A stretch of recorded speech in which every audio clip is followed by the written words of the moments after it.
Sir, your daughter's name is already on that plaque. 2019 recipient. To understand the silence that followed those words, the way my father's hand froze on the podium, the way my brother's face went slack, the way 200 people in dress whites turned to stare at a bronze plaque on the wall, you have to understand the 23 years that led to it. You have to understand that I learned early to be invisible. The Naval War College in Newport sits on Narragansett Bay like a promise carved in granite. I'd driven past it 1,000 times growing up in Portsmouth, watching the officers come and go in their crisp uniforms, never imagining I'd one day walk those halls, never imagining my father would rather I didn't. But that came later. First came the phone calls. "Libby, honey, your brother's getting promoted to commander." My mother's voice on a Tuesday in March, bright with manufactured cheer. "We're having a little celebration dinner Friday. Can you make it?" I was in my apartment in Norfolk, staring at deployment orders for the Carl Vinson. 6 months in the Pacific, leaving in 2 weeks. I hadn't told them yet. "I'll try, Mom." "You'll try," the cheer dimmed. "Your father's Navy League ceremony is the following week. That one's important. I need you there." "I know." "Do you? Because last year you missed." "I was working."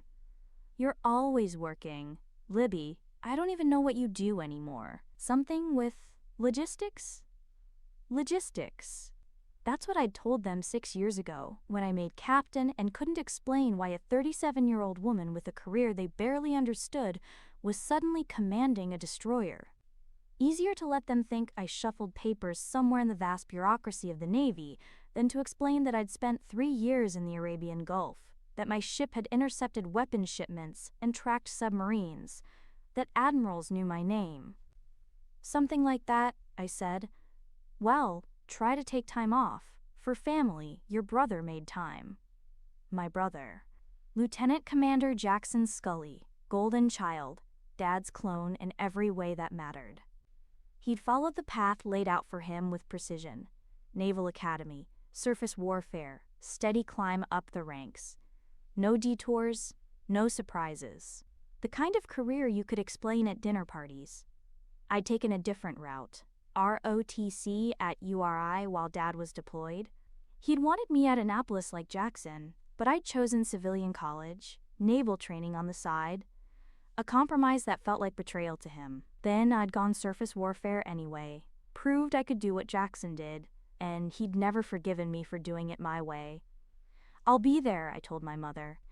I made it to the dinner. Barely. Flew in from Norfolk Thursday night, arrived at the restaurant in Portsmouth just as they were ordering appetizers. The place was called the River House.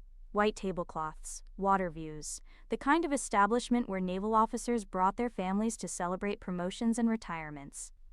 "Libby!" My mother stood, enveloped me in a hug that smelled like Chanel and concern. "You look tired." "Long week." She always looks tired. Jackson, from his seat at the head of the table. He'd grown a beard since I'd seen him last. Naval regulations be damned. Apparently he had a staff job now where grooming standards were flexible. "How's the logistics game, sis?" "Thriving."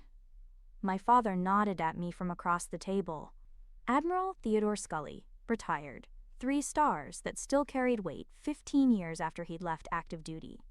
He consulted now, sat on boards, gave speeches. The Navy had been his identity for 40 years, and retirement hadn't changed that. "You're late," he said. "I'm here." Jackson's wife Brittany smiled at me with the kind of pity people reserve for distant relatives at funerals. "We were just talking about Jackson's new assignment. Tell her, honey." "Pentagon," Jackson said, unable to keep the pride from his voice. "Strategic planning. I start in August." "Congratulations." "Thanks. It's a stepping stone, you know. Dad says if I play it right, I could have my own command by 40. I was 39. I'd had my first command at 36. The dinner proceeded with the familiar rhythm of family gatherings, where everyone knows their role.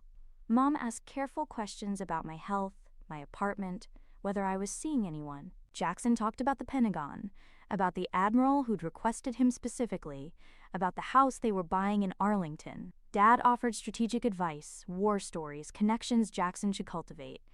No one asked about my work. They never did anymore. Easier to ignore the vague career than to acknowledge they didn't understand it. The Navy League ceremony next week, Dad said over dessert. I'm receiving the Distinguished Service Award. Should be quite an event. That's wonderful, I said. 200 people confirmed. The Commandant's sending a representative.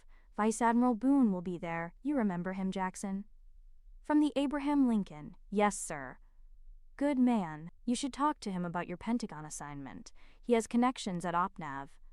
Will do. Dad's eyes flicked to me, then away. You'll be there, Libby? Yes. Good, it's black tie.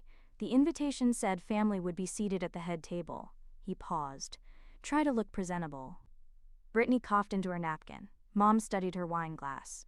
Jackson smirked. I finished my coffee and said nothing. The days before the ceremony passed in a blur of preparation I couldn't discuss. The Vinson deployment, delayed by maintenance issues in San Diego. A classified briefing about Iranian fast boats in the Strait of Hormuz. A call from the commander of Naval Surface Forces asking my opinion on a tactical scenario that would appear in next year's training exercises. At night, in my Norfolk apartment, I'd stare at my dress whites hanging in the closet, 4 rows of ribbons, gold surface warfare pin, captain's eagles on the collar. The uniform told a story my family had never bothered to read. I thought about wearing it to the ceremony, thought about the shock on their faces, the questions it would raise. Then I thought about my father's award, his moment, the attention that uniform would draw. It felt petty to overshadow him, felt small. So I packed a black dress instead. Friday afternoon, I drove to Newport. The ceremony was at the War College's Spruance Hall, a building I knew better than my family realized. I'd lectured there twice, once on maritime interdiction operations, once on leadership under pressure. But I'd never mentioned it at family dinners, never corrected them when they assumed my career was administrative drudgery. Easier to be underestimated than to fight for recognition I didn't need. I arrived early, parked in the visitor lot, and walked across the manicured grounds. Spring in Rhode Island meant daffodils and fresh-cut grass, and the smell of the bay. Officers in dress uniforms moved between buildings, some heading toward Spruance Hall, others toward Luce Library. A few nodded at me as they passed, recognition I couldn't return without revealing more than I wanted to. Inside Spruance Hall, the ceremony space was already filling. 200 chairs in neat rows, a stage with podium and Navy flags, tables along the sides displaying maritime artifacts and historical plaques. The walls were covered with photographs of past award recipients, brass nameplates beneath each one. I found my seat at the head table, next to Jackson. Mom and Dad would sit on the other side, closest to the stage. Brittany was already there, checking her makeup in a compact mirror. Nice dress, she said, looking at my simple black sheath. Very understated. Thank you. I almost wore black, but Jackson said navy blue was more appropriate for a military ceremony. You know, to show respect. I smiled and said nothing. The hall filled quickly. Officers in whites, Navy League officials in tuxedos, local dignitaries and their spouses. The energy was formal, celebratory, the kind of event where careers were advanced through carefully placed conversations and strategic handshakes. Vice Admiral Boone arrived at 6:45 p.m., a tall man with silver hair and a chest full of ribbons that told the story of 35 years at sea. He moved through the crowd like a shark through water, purposeful, aware, missing nothing. His eyes passed over me once, twice, then held. He knew. I gave him the slightest shake of my head, and he understood. Not tonight, not here. The ceremony began at 7 p.m. sharp. The Navy League president welcomed everyone, made jokes about the weather and the bar and the distinguished guests in attendance. Then he introduced the evening's honorees, 3 recipients of the Distinguished Service Award, my father among them. Dad took the stage to sustained applause. He looked good up there, comfortable in his tuxedo, the 3-star pin on his lapel catching the lights. This was his element, the formal recognition, the public acknowledgement, the proof that his decades of service mattered. His speech was everything you'd expect. Gratitude for the award, appreciation for his family's support, stories from his career that were both humble and self-aggrandizing in the way of successful military officers. The audience laughed at the right moments, nodded seriously at others. Then he got to the acknowledgments. "I couldn't have done any of this without my family's support," he said, looking down at our table. "My wife, Misty, who has been my anchor for 42 years. My son Jackson, who followed in my footsteps and made me prouder than I can say. A commander now heading to the Pentagon, the future of the Navy." Jackson sat straighter. Brittany touched his arm, beaming. Dad's eyes moved to me, stopped. I watched him calculate, search for words, try to find something to say about the daughter whose career he'd never understood and had long since stopped asking about. "And my youngest," he said finally, "Libby, who is here tonight." He gestured vaguely in my direction. The pause hung in the air like smoke. "Let's give them all a round of applause." The audience clapped politely. Jackson's smile was triumphant. Mom looked pained. I sat perfectly still, hands folded in my lap, face neutral. This was familiar. This was expected. This was 23 years of being the daughter who disappointed him by succeeding differently. Dad continued his speech, thanked the Navy League, made closing remarks about service and sacrifice. More applause. He stepped down from the podium, accepting handshakes and congratulations as he made his way back to our table. "That was beautiful, Ted." Mom squeezed his hand. "Well done, Dad." Jackson stood to embrace him.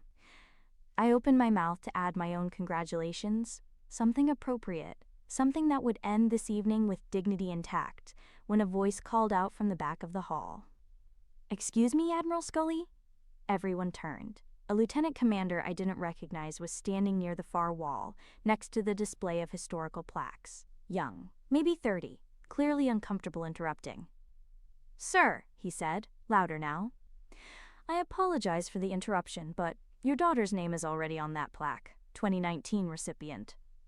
The hall went silent, not the polite silence of an audience waiting for a speaker, but the shocked silence of a record scratch, of the moment before a car accident, of reality breaking. "What?" Dad's voice was sharp. The lieutenant commander pointed at the wall. "The Distinguished Service Award plaque, Captain Elizabeth Scully, 2019. 200 heads turned in unison. I heard chairs scrape, whispers start, someone gasp. On the wall, between the photographs and beneath the brass nameplates, was the plaque I'd walked past 100 times and never mentioned. The list of names glowed under the spotlights.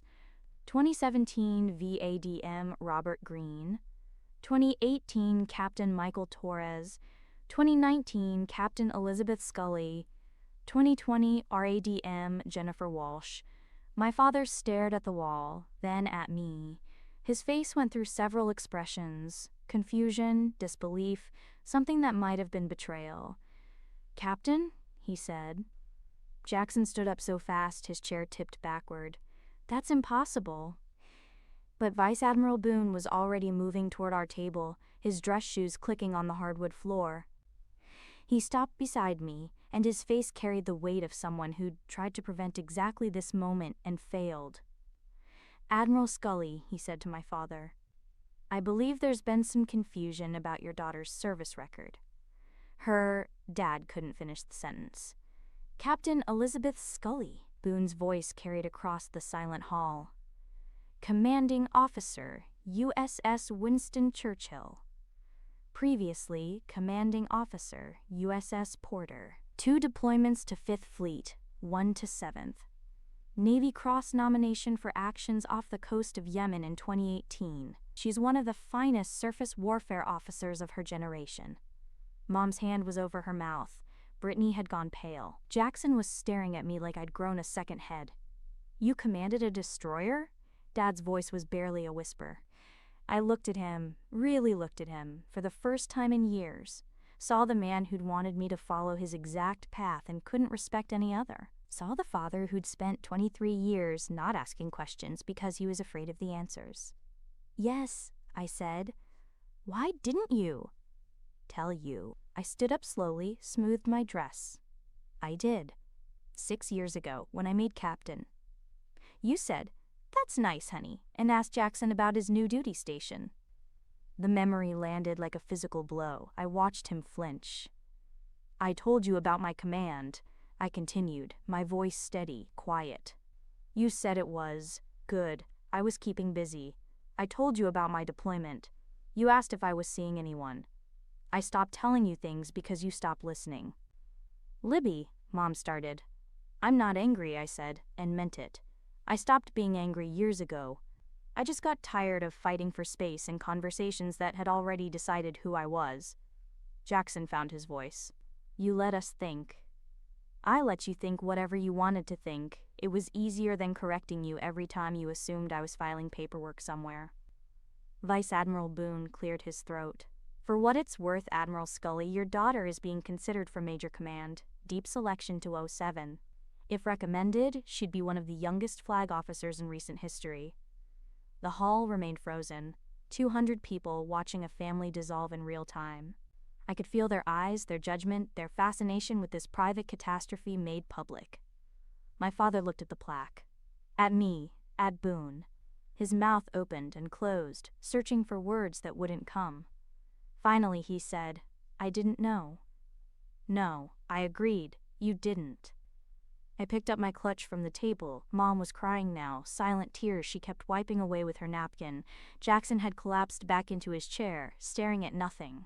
Brittany was whispering furiously to him, her face flushed. "Congratulations on your award, Dad," I said. "It's well deserved." I walked toward the exit. The crowd parted automatically, the way people do in the presence of authority they've suddenly recognized. Vice Admiral Boone fell into step beside me. "Hell of a way to come out," he murmured. "Wasn't my choice. Could have corrected that lieutenant commander. Could have, didn't." At the door, I paused and looked back one last time. My father still stood at the head table, the Distinguished Service Award in his hands, staring at the plaque on the wall that proved his daughter had earned the same recognition 4 years before him. Jackson was on his feet now, gesturing angrily at something, probably me. Mom had her arms around Dad's shoulders. Brittany was on her phone, already spreading this story through whatever social networks naval officers' wives maintained. The scene looked like a painting, family portrait and shattered assumptions. I pushed through the doors into the cool Newport evening. Behind me, I heard the ceremony resuming, the Navy League president trying to restore order, someone laughing nervously.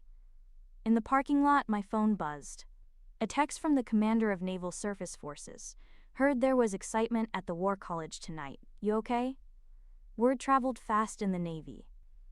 "Fine," I typed back. "Long overdue conversation. Your father's a good man, old school." "I know. Give him time." I drove back to Norfolk in the dark, the road ahead illuminated by headlights, the road behind disappearing into memory. At 2 a.m., somewhere on I-95 in Connecticut, my phone rang. "Mom." I let it go to voicemail. She called again at 3 a.m., again at 4 a.m. Finally, at 5 a.m., I answered. "Libby," her voice was hoarse. "We need to talk." "Okay." "Your father he's devastated. He didn't know. He truly didn't know." "I believe that. Why didn't you tell us? Really tell us? Make us listen?" I pulled into a rest stop, turned off the engine, and watched the sun start to rise over the highway. Because I got tired of proving myself in a family that had already decided I wasn't worth paying attention to, it was easier to be invisible than to constantly fight for visibility. "But you're our daughter." "I'm also a captain in the United States Navy. I've commanded warships, led sailors into harm's way, made decisions that affected national security. But at family dinners, I'm the one who does something with logistics. Do you understand how exhausting that is?" She was quiet for a long moment. Then, "Your father wants to talk to you." "Not yet." "Libby." "Mom, I love you. I love Dad and Jackson and this family. But I need you to understand something. I didn't hide my career. I told you about it. Repeatedly. You just weren't interested in the details because they didn't fit the narrative you'd already written. That's not fair. Maybe not, but it's true." I ended the call and drove the rest of the way to Norfolk in silence. My apartment felt smaller than I remembered, filled with the accumulated debris of a life spent at sea, books on naval tactics, framed photos from deployments, the sword I'd been presented at my change of command ceremony. On my desk was a folder marked confidential, the Carl Vinson deployment brief. In 2 weeks, I'd be underway, back in my element, back where rank and capability mattered more than family expectations. The phone rang again, this time Jackson. "You made Dad look like a fool," he said without preamble. "I didn't make him do anything, he did that himself. By not knowing he stopped. "Why didn't you tell me? We're both surface warfare. We could've, I don't know, talked about it." "When?" I asked. "When you were explaining to everyone how you were following in Dad's footsteps? When you were talking about your Pentagon assignment like it was some major achievement? When was I supposed to mention that I'd already done everything you're still working toward?" The silence on the other end was answer enough. "I didn't want to compete with you, Jackson. I never did. I just wanted to do my job without having to constantly justify it to a family that had already decided it wasn't important. You let us think. I let you think what you wanted to think. That's on you." I hung up before he could respond. 3 days later, a package arrived at my apartment. Inside was a photograph, the War College plaque, my name clearly visible in brass, a handwritten note from my father. "I should have asked. I should have listened. I'm sorry. It wasn't enough, not yet, but it was a start." 2 weeks later, I stood on the bridge of the Carl Vinson as it left San Diego, heading toward the vast Pacific. Behind me, 200 sailors executed their duties with the precision I'd helped instill. Ahead, 6 months of operations in one of the world's most complex maritime environments. My family would call, eventually, and eventually I'd answer. We'd rebuild something from the wreckage of that ceremony in Newport. But it would be different this time, built on truth instead of assumption, on respect instead of condescension. I'd spent 23 years being invisible by choice. That chapter was closed. The sun set behind the California coast, painting the sky in shades of orange and red. The carrier cut through the water at 20 knots, heading toward a horizon only I could see. "Captain?" My XO approached, holding a tablet. "The Admiral's compliments. He's requesting a video call at 1900. Tell him I'll be ready." The XO nodded and departed. Alone on the bridge wing, I felt the weight of command settle over my shoulders like a familiar coat. This was who I was, who I'd always been. My family just finally knew it now.